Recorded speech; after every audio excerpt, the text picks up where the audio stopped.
Hello and welcome once more to Cherry TV. I'm Iain McNay and I have a special guest today, John Reid. Hi John. Hi Iain, how are you? Good. So we're going to talk about the latest John Reid box set, and it's called Across the Great Divide, Getting It Together in the Country 1968 to 1974. And it's got bands on here like Head, Hands and Feet, Mott the Hoople, Mighty Baby, The Hollies. But these are not country bands, are they? What actually is this box set? Yeah, well, good question. Well, first of all, to say that I can't take the credit in compiling this. This was very much the vision of Grapefruit Records label manager David Wells, who's compiled so many great compilations and box sets for us for Grapefruit over the years. And we've been sort of rethinking or looking again at that kind of rich vein of music from the late 60s and early 70s. So we obviously own quite a lot, but we've done very well with other things in folk, heavy rock, psychedelia and so on. So with a more specific context, what else has come out box set wise on Grapefruit over the last couple of years? I wouldn't list them all because I probably can't remember them all, but Dust and the Nettles covered what we now call acid folk, which is where folk music sort of discovers psychedelia and drugs, and so led by Incredible String Band and Fairport Convention, those kinds of groups. We've done 3 or 4 box sets devoted to it year by year, kind of documenting the psychedelic scene. So 67, 68, 69 and then 70, which kind of picks up the story and taking it into a new decade. We've got a 1966 box coming up, which is like the prequel. We did 2 volumes of I'm a Freak Baby, which kind of cover what you might call proto-heavy metal. So the kind of bands who are sub-Black Sabbath and their ilk, Deep Purple, that kind of stuff. We also did a kind of overview of psychedelia called Love, Poetry and Revolution, which was the very first of these Grapefruit box sets. And we did another one called Milk of the Tree, which was covering female singer-songwriters from both sides of the Atlantic. And there was another one called Gathered from Coincidence, which was the kind of folk beat scene from the mid-60s, Donovan and their ilk, so that ilk. So yeah, lots of different ways of looking at what we were chatting about earlier, the half spaces in popular music. So in football, you have the half space, where teams are finding ways through tough defences. It's not right wing, centre forward, left wing, it's in between the gaps. And these genres are a bit like that sometimes. They're not overtly written about in rock history. You won't see documentaries about the folk beat scene. But when you dig down into all the records, you find all these groups making this music. It's just not being collated together and the story hasn't been told. So we've kind of done the obvious stories from the late 60s, early 70s. And the sort of British answer to country rock is something that's been, for the most part, undocumented. It's almost been unfashionable. And so this has been a project that's been long in its evolution. I'm very pleased with the results, really. Yes, as I was saying in the introduction, these are not really country bands as such, are they? No, there was a country scene which tended to be kind of Irish bands and more middle of the road, for want of a better term. But these were bands who, British rock has always taken a leaf from America, whether it's black American music, white American rock, whatever. And so Led Zeppelin were obviously drawing on American blues and so on, right? So the two fed off each other as the 60s went into the 70s. But I think what you'd had in the late 60s was the kind of multicoloured psychedelic scene. But I think a lot of groups felt after a year or two it felt artificial. They wanted something more real, more musical. And in America, of course, you'd had the Byrds who'd gravitated from making pop records and psychedelic records into country rock with Graham Parsons and so on. You'd had the band who almost create their own thing, looking like sort of 19th century prospectors, on the front of their records. You had Crosby, Stills, Nash and Young on the front of Deja Vu with a kind of picture that looked like it was something from the TV series Deadwood or something, a 19th century kind of, not cowboys, but yeah, this went back, this was the original Americana. And these records obviously were hugely influential. So original Americana, that I understand more. Yeah, so it wasn't, of course they were drawing on country, but they were going back to their roots. Yes. These were in the same way in the UK that Fairport Convention make Legion Leaf, and those records where they went from being, funnily enough, a band inspired by the American West Coast psychedelic roots to, re-engaging with English folk music, but then reinventing it their own image.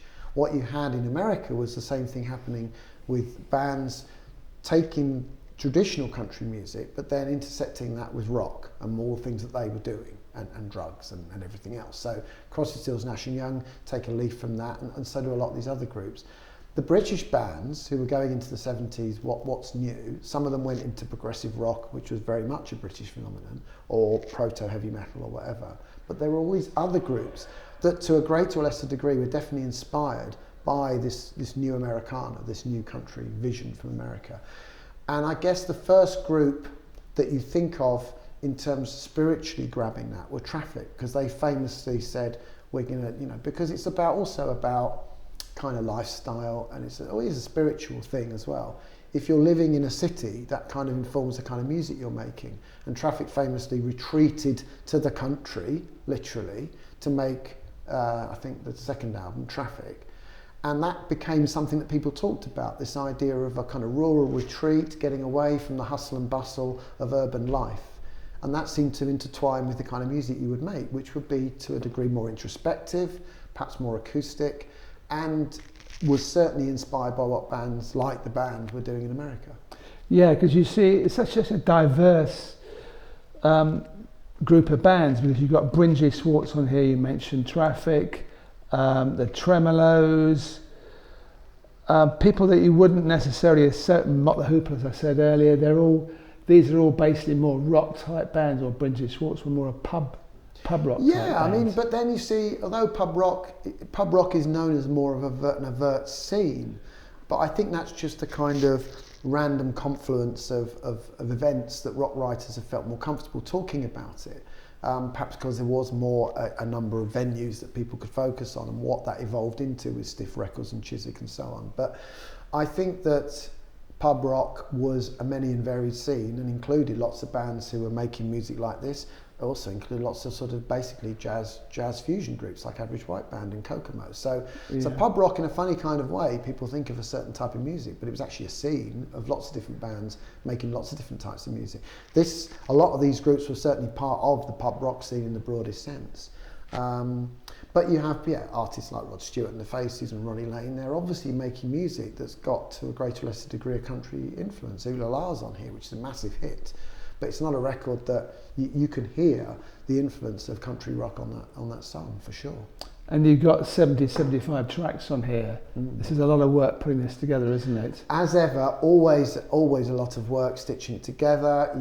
A mix of well-known bands, well-known tracks, and some tracks that I think are previously unreleased. So you always have that mix on Grapefruit box sets. There'll always be stuff you know, and there'll always be stuff you don't know. And the thing I like about our box sets is this element of discovery. Yeah. Whether it be a band you know and it's a rare track, or a band you've never heard of or you've forgotten about. And sometimes it's an album by an artist that you might not necessarily want to hear the whole record, but we're picking the best track, or the most appropriate track for the concept that we're presenting. So, and people who are not in the record business don't really realise that every track here is licensed in from somebody. Yeah, or we own it. Yeah, whether it be a major company or independent company or direct from the band, and it's a lot of detail, a lot of work, and of course the package, as always, is brilliant, and you've got quite a chunky booklet here with a big write-up of all the bands and photographs, and even. Well, the nice thing is David Wells is also a very witty and well-informed writer, so that the sleeve notes do really add something. But just to say also, what's interesting is that in researching this, David was saying that lots of the groups did actually move out of London, go and live in the countryside, whether it's in squats or they found a farmhouse, or almost they did change their lifestyle. So it was this was a fashion to a degree, and the interesting thing is there wasn't one act that you would say really broke through and defined the genre. I suppose the Faces might be the closest with some of their stuff. But with glam rock, if you hadn't had Bowie and Bolan, would we all be talking about glam rock? Maybe not. Sometimes rock history just has these little accidents where a certain artist gets linked to a certain type of music. The British country rock scene, if that's what we're calling it, didn't really have that. But then it just evolved and other things happened. And as you say, some of the acts made their name just because they were good at what they did. They were influenced by country rock, but they also had other things going on. So. Okay, well, all I can say is it's a great adventure. Again, every box set's an adventure. As I said earlier, it's discovery, and well done, because it's a load of work putting it together. Absolutely. Across the Great Divide, available at a good record shop near you now. Can I get you anything that you need? I didn't notice at the time. The 106 sold me what's really mine.